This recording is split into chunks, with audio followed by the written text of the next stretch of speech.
you're playing so damn cool. How did you ever think that I might be in love? Moje glazbeno školovanje je naravno počelo u mojem rodnom gradu Zagrebu, gdje sam pohađala i vrtić i osnovnu i srednju školu u glazbenom učilištu Eli Bašić, nakon kojeg sam se upisala na studij klasične kompozicije i medijske kompozicije u Beču. Do te odluke je došlo dosta spontano nekako.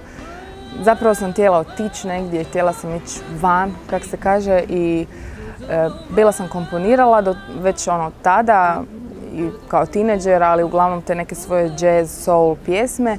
Međutim, kako se to u dosta često klasičnim krugovima malo i tretira kao glazba druge klase ili ti glazba za kafane, onda sam nekako mislila da moram ići na klasični studij, što mi je s jedne strane drago jer sam jako puno znanja stekla, s druge strane mi je krivo što sam doživljavala tu svoju glazbu kao nešto što nije dovoljno vrijedno posvećenja samo tome i da mi je toliko dugo trebalo da se zapravo odvažim posvetiti svojoj neklasičnoj glazbi. Kad me ljudi pitaju gdje živim, odgovorim im da ni ja sama ne znam.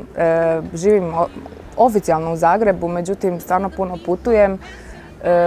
Zagreb je jedna predivna sredina za život, naravno prijatelji i obitelji sve skupa, ali dosta je teško samo u Zagrebu ili samo u Hrvatskoj raditi ovo što radim i što mi svi glazbenici radimo i moramo zapravo putovati stalno negdje, što je i lijepo i što ima svojih super strana i upoznaješ nove ljude, nova mjesta, imaš priliku izvoditi svoju glazbu na internacionalnim pozornicama. To je jedan prekrasan osjećaj, a posebno je svaki put vidjeti kako će publika baš tog mjesta reagirati na tvoju glazbu. I eto, zapravo sam sretna da imam šanse sa svojim internacionalnim ansamblom koji imam. U mom bendu su Slovenci i Austrijanci. Nastupati po Europi, a čak evo bila sam i u Kini 2 puta i uskoro ćemo ići i na Kajmansko otočje na jedan festival. Glavna razlika između rada u Hrvatskoj i izvan Hrvatske, naravno ovisi gdje je to izvan Hrvatske, ali ajmo reći sjever i zapad daju ipak jedan malo ozbiljniji pristup ovom poslu. Baš često pričam sa svojim kolegama glazbenicima kad kažeš da si glazbenik negdje vani, kažu wow, bravo, to je jedna stvar prestiža. Ljudi stvarno cijene taj poziv, dok kod nas smatra se tako nekim možda hobijem, nečim što kad te pitaju, dobro, a s čim se zapravo baviš, od čega živiš?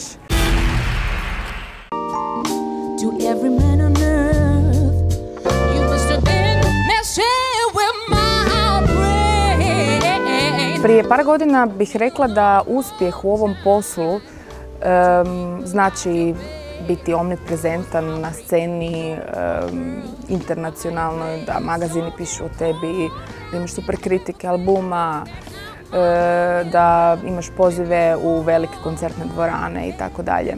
Međutim, shvatila sam da naš poziv nije zapravo toliko ni iskren više. Nastupe u velikim dvoranama se može kupiti novcem, kritiku se može kupiti novcem i oni koji su prezentirani kao najbolji i najuspješniji, ono kad mi kažemo on je uspio, zapravo nije nužno da je uspio zato što je talentiran ili talentirana ili da je najtalentiraniji i da je stvarno došao malo po malo do tog uspjeha onim konvencionalnim putem. Za mene je uspjeh zapravo raditi ono što voliš, biti okružen super suradnicima, biti korektno plaćen za ono što radiš i uz sve to imati jednu dobru kvalitetu života, biti ispunjen sa i drugim stvarima koje su jednako tako bitne u životu. Nije samo to sve uspjeh, slava, novci i jako puno posla, a bitan je balans.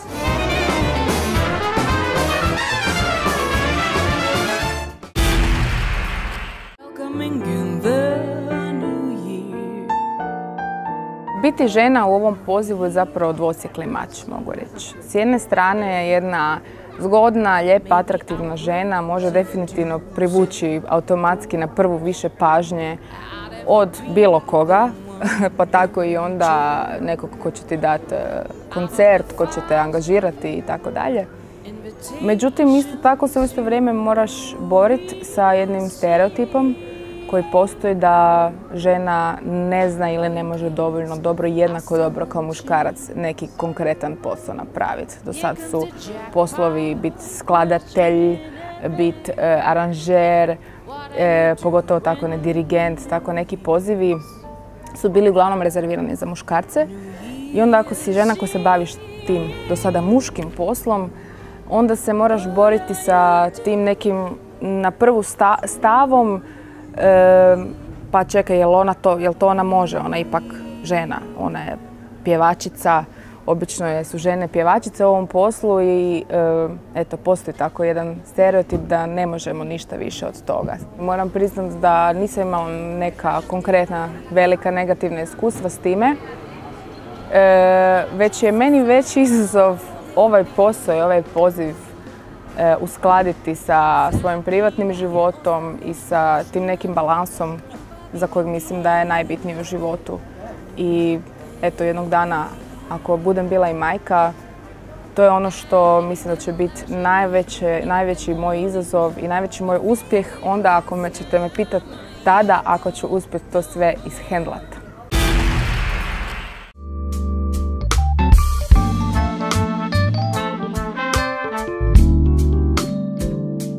Ja mislim da dosta žena danas ima taj izazov ostati žena u onom nekom esencijalnom smislu, a baviti se, tako da reći, muškim poslom i biti doživljena i tretirana za ozbiljno. Mislim da se isključivo kvalitetom može pokazati da možeš raditi nešto, a ne s time da li si ženstvena, žena, da li si muškarac ili kako god se osjećaš.